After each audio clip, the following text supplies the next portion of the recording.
Okay, over to you. Okay. So Wilco, this is an unusual situation for you. You're in the position of being the interviewee rather than the interviewer. It's you've done a whole series of interviews over the past year or so with a bunch of really fascinating folks from across the news business, all around the future of journalism. And I suppose, generally speaking, the next 12 months is pretty easy to predict. It's not that hard to see into the year ahead, but you've been taking a much longer view of things. Now, I know the Reuters Institute report that routinely looks at the future of journalism each year, and it's found that publishers are generally pessimistic about the prospects for the coming year. What do you see? What have your interviews told you about the next decade or so? So the interviews have not unanimously, but have come down on the side of optimism. Now, that doesn't mean that publishers are going to have a good time. And an example of that is in the United States, there are now only 9 publications that have a circulation of greater than 100,000. So there's been a lot of publications have collapsed. But the key information for me is that there's a lot of optimism about the future of journalism. Journalism has a bright future. And just to give you, there's numerous examples of this, but just to give you a couple. The first is Netflix. It's not long ago that, for instance, documentaries were in the doldrums because there was no market. There's now a massive market for documentaries because Netflix and the other streaming services have a desperate need for good quality information. Just an example of that, since 2010 to now, the number of TV series have increased from around 210 to near 600 per annum. So there's a massive increase in demand for content. Another example. Sorry. I was just going to challenge you on that. Because what we're seeing across the board is a rise of content generally. And of course, there will be more demand for news, but that's also competing with entertainment. Are we seeing the news market diluted? No, well, that's... So the strict answer to your question is probably yes, in that there's a lot more entertainment and a lot more misinformation. But from a journalist's point of view, there is much greater opportunity to reach audiences in much more interesting ways. For instance, if you like long-form journalism, you can go to the Online Australian, on the Online Sydney Morning Herald, the AFR, if you're interested in business, or the Guardian. If you're interested in short-form journalism, for the first time now, you can go to Instagram, TikTok, Axios.com. If you're a young person, you can go to TikTok or Vice. And for instance, in the UK, research has been done that 12 to 15-year-olds are looking at news. Now, that is a phenomenal advance in media literacy, if you like. Literacy, by the way, is one of the big platforms where there's a screaming need for more of it, so that people understand the difference between journalism and fake information. We'll come to talk about the youth market shortly, but one of the things that we've seen recently is a lot of talk around artificial intelligence, and particularly around programs like ChatGPT, which have an incredible capacity to produce very human-like stories, very human-like interactions. And I suppose if there's one thing that pops up when you look into that long distance future, that sort of 10 years out future, is that artificial intelligence has to play some kind of role in that. Do you see this as a good thing or a bad thing? How is AI going to influence journalism? So separate from the interviews, we've done quite a lot of work on AI in my work. And besides what ChatGPT does, there's a lot you can, for instance, ask artificial intelligence now to make a movie, to expand on, for instance, the Mona Lisa. Give me context for where the Mona Lisa is sitting and she's in a kitchen. Can you visually describe the kitchen?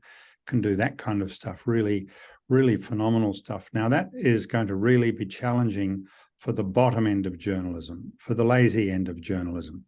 For the top end of journalism, people who are really dedicated, they'll learn how to use this to advantage. And I'm not talking about to their advantage. I'm talking about the audience's advantage.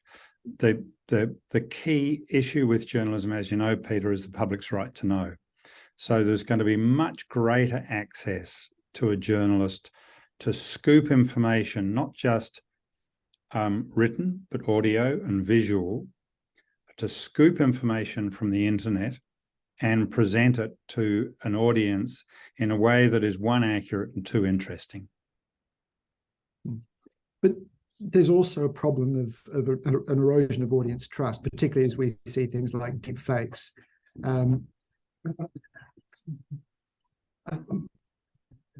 Sorry, I have to edit that. Okay. No, I can manage all this. Just start the question again. Yeah. But of course, one of the problems that we're seeing let me start that again. One of the problems we're seeing is erosion of audience trust, audience confidence in the content they're seeing, particularly as we see things like deep fakes. People are becoming less trustworthy of the news. They're less confident in what they see. And I'm worried personally that artificial intelligence and its capacity to create deep fakes that are incredibly realistic means that we're going to find it's going to be harder and harder to produce content that audiences really trust. Yeah, so you're dead right. So two things very quickly. One is the capacity for deep fake goes up, but the capacity for accurate journalism also goes up. The second is that's why we need a Media Freedom Act with a voluntary certification program, so that people, for journalists, so that people can, so that journalists can upgrade themselves through constant learning to stay ahead of this. The biggest feature with journalism is journalism's never been hard. Doesn't mean that journalists don't work hard, but journalism is the task of gathering information and turning it into something that is palatable and interesting for a particular audience. And that's a great skill. The challenge, as there is more variety, both audio, visual and written, and different channels for different audience types, and all the variety that we've now got, is that journalists have to work harder on that accuracy side and to be seen as trustworthy. And so there's going to be a much greater need than before for constant learning. AI, I don't think people have twigged to, except very few people have twigged to what a revolution AI is going to cause in the next couple of years. I'd say mid-year, there's going to be people in newsrooms going, wow, I didn't realise the potential, the hazards and the potential. AI also has the capacity, of course, to improve a lot of efficiencies, to create tailored news feeds for readers, to produce headlines and so on. Journalists be worried about the loss of jobs? So the big change with journalism is that you ain't necessarily got a job for life at the Australian or the Guardian. The top journalists are going to be safe because there's going to be a need for top content. But for journalists who skim through on basically the 8:30 to 4:30, clock in, clock off mindset, are going to run into trouble. In my work in interacting with journalists as a consultant, I've worked with some journalists who do what they call investigative reporting, but fiercely resist meeting the person who's the target of the investigation, which to me, they argue not time, I argue lazy. Those journalists are going to have trouble with AI, I think, because AI will do the work for them. You can, by writing a series of questions, you can do really serious investigations on, say, child abuse into the Catholic Church in Australia. You can then focus down on what should have happened with a clever question, on what should have happened in the early days of the exposure. You can then focus down on what kind of counselling should survivors receive. And you're going to they're going to be fairly bland, but you're going to get actually well-informed answers to that. So that kind of journalism is going to go. You can also, the interesting thing was AI, you can do what's called solution-based journalism and say, we've got a problem in New South Wales with poker machines. Can you give me a comparison in what's happened around the world in ways to combat poker machine addiction? And you're going to get a global and interesting response to that already. This is just in the very early days of AI. And then you can say, can you give me some visuals to go with this, with what's happening in Germany, with what's happening in South Australia? And you'll get visuals of people at poker machines using them and so on and so forth. AI is going to do some phenomenal stuff for us. Let's talk about another big trend that is inevitably going to shape the way that journalism moves, and that's demographics. We know that in Australia, audiences or demographics are becoming older. We also know that globally they're becoming wealthier. We're seeing a growing middle class. What does all of that say about the news business? What does it mean? Well, the top line is it's good for journalists. The first thing I'd say is there's a massive middle class who are beginning to get the internet, talking about India, parts of Asia, Africa, and so on. And they're going to want authoritative news. So there's a yet to be tapped into market for what I'm going to call legacy journalism. That's online legacy journalism.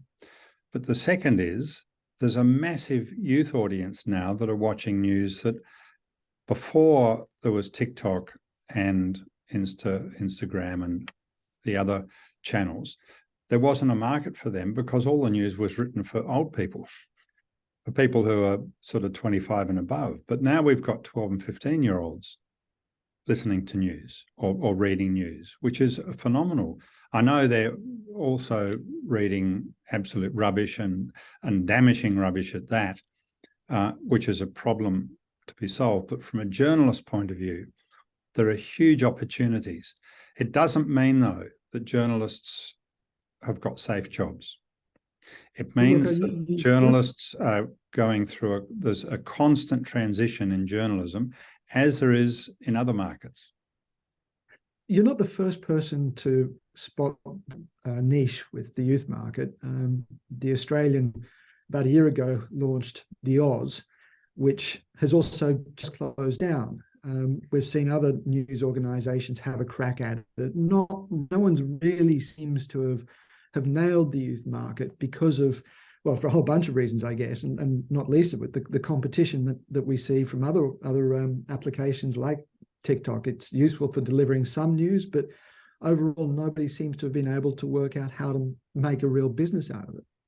Well, so I read an article this morning on Vice, which is a youth magazine, and it's tailored towards, dating, sex, drugs, wellness, the internet, stuff like that, relationships.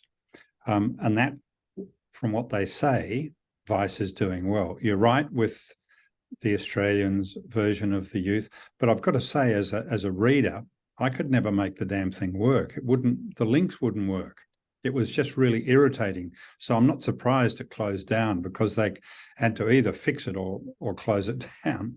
But the Washington Post, Phoebe Connolly and the Washington Post is, I understand from speaking to her and people around her, doing some really interesting work on what the Washington Post is doing and is going to be doing to educate the youth market into their particular style of journalism. So I think that's a wait and see. It's coming. Remember, we've gone through this massive crisis for publishers as they've made this massive transformation to keep what they've got. and to get the subscriber base working. So the legacy readers are paying for stuff online, and tapping into the youth market is to come. You subscribe, I presume, to publications? Of course. Yeah.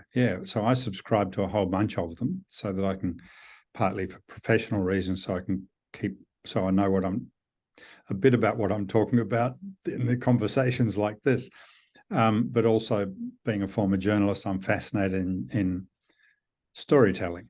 And I think legacy publishers will adapt to meet the youth audience once it's of age where they want to read the type of journalism that the Australian, the Sydney Morning Herald, the Fin Review, the Washington Post, the New York Times, the Guardian, the Times in London, etc., the kind of journalism that they do.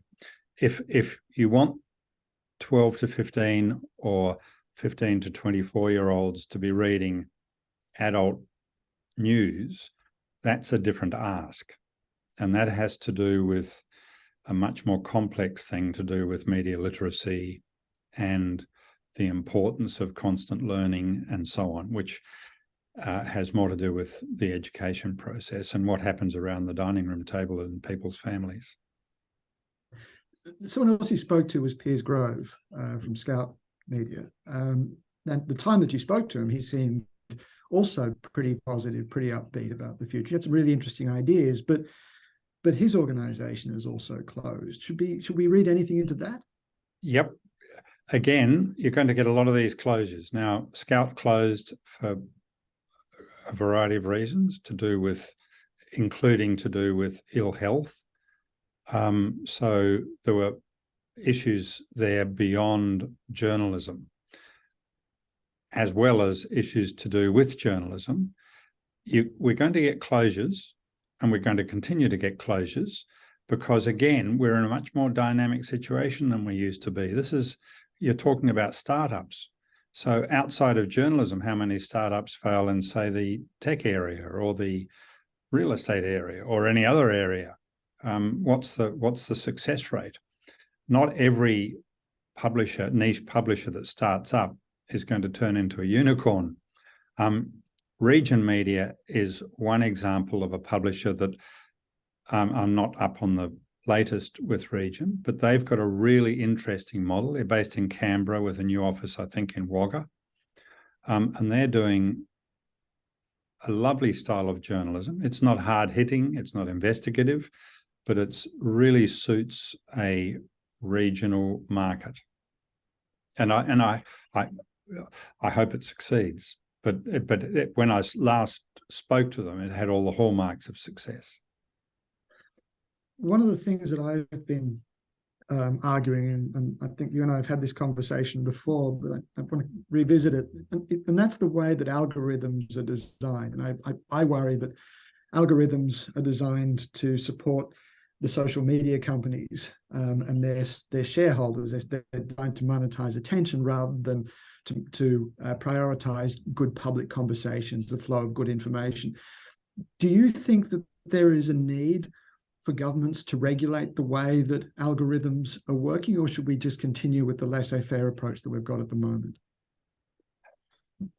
I can't comment. I didn't speak to anybody about the need to work with algorithms, and I haven't looked at that. Okay.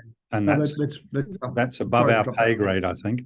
I mean, what I'd say, mate, is to a degree, you've got to let the market decide there, because once you start mucking around, once you have governments mucking around with algorithms, you're in a world of pain. I mean, China does it and Russia does it.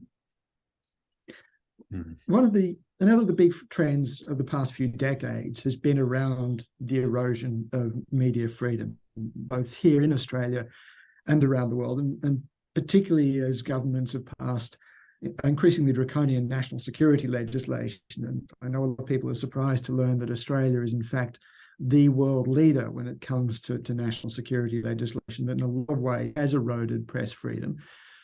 Do you see that trend as continuing? In Australia, the current government is really interested in reversing that trend. And Mark Dreyfus the Attorney General, has started doing some work in that area.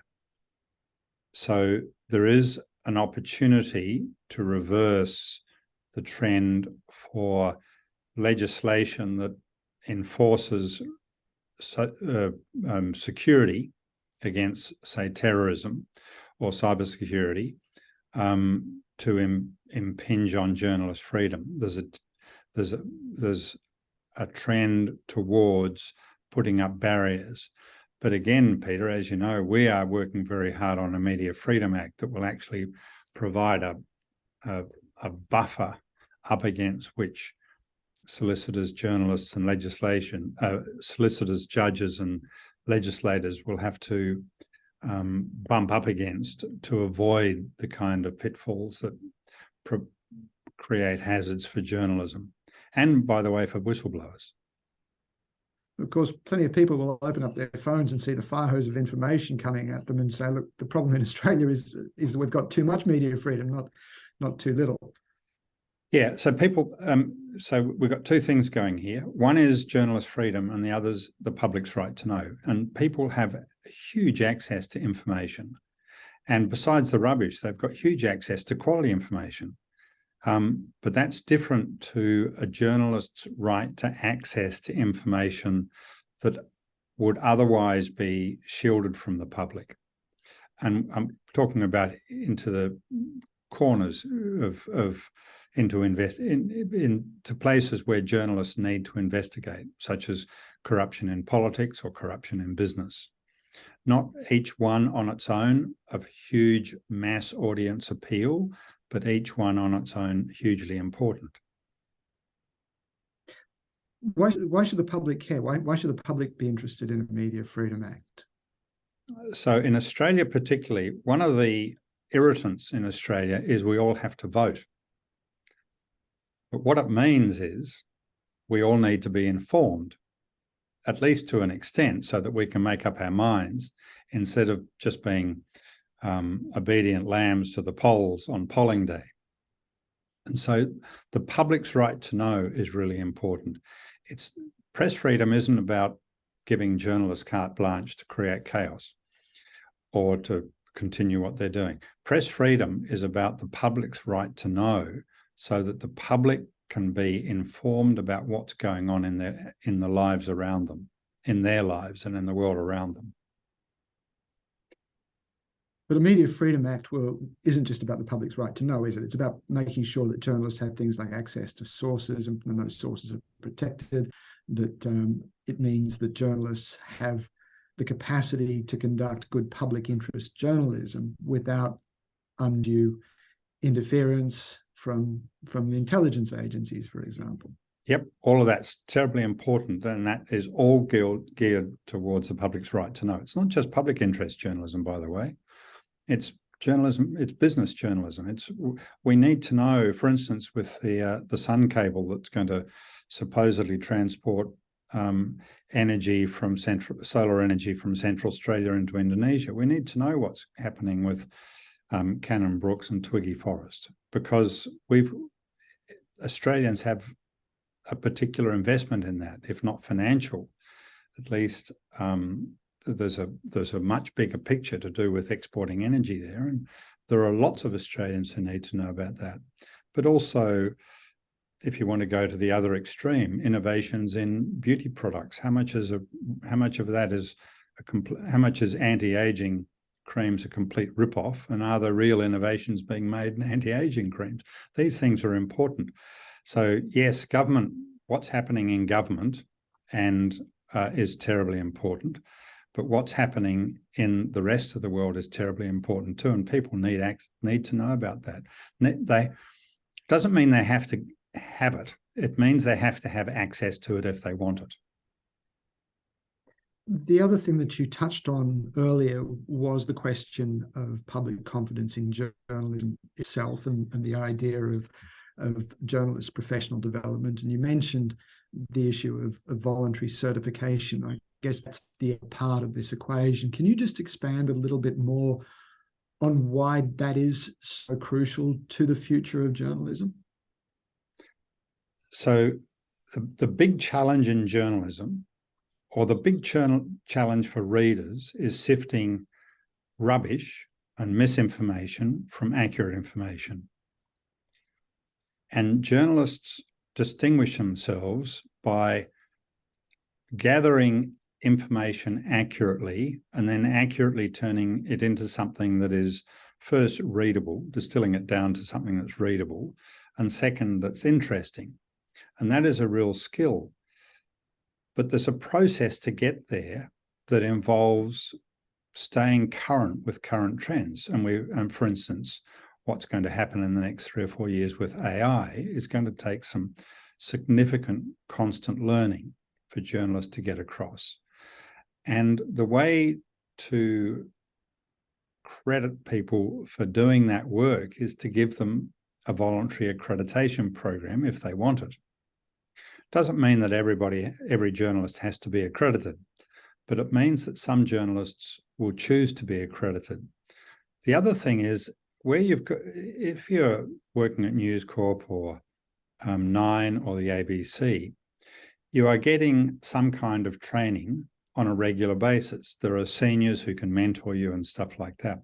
But if you're in a little niche publication where there's 1, 2, maximum 3 journos slugging it out, and they're probably quite junior, they don't have access to mentors or to training unless they are going back to uni or doing something or have arranged something completely separately. The value of a certification program is that offers people training and then gives them a tick so that the rest of the world can recognize that they have done A, B, and C and are continuing to evolve through professional development to become better at what they do, or to stay current and become better at what they do. It's nothing different to what a host of other professions do: doctors, lawyers, accountants. So as far as public trust is concerned, it's a way of effectively distinguishing content that's produced by journalists, by real humans with the appropriate training and commitment to ethics and standards, from everything else that's out there, including stuff that's produced by AI, for example. Precisely. And it's going to become much more difficult to distinguish good journalism, real journalism, from AI, because real journalism will incorporate a lot of AI in it. And so where we're going to, one of the very interesting interviews I did was with an organization in New York that is enabling journalists to accredit every sentence they write. This is where I got this information. So there's a running bibliography on everything that's written, if the audience wants to read it. And that's going to all become much easier to do once AI evolves a bit more and once journalism evolves to meet those challenges. So the future is, in your view, still pretty bright? You still have the confidence of that journalism is going to be around, not just around, but also playing a really crucial role? Journalism is going to be different, but it's going to be very exciting, and I'm very optimistic about it. Absolutely. I think there's a good career for people who want to really work hard in journalism. Okay, well, okay. That's something I'm going to have to show my students. Thank you very much for your time. And I guess it's one thing about the future is that we will actually get to see whether it works out the way that you predict. Precisely. All right.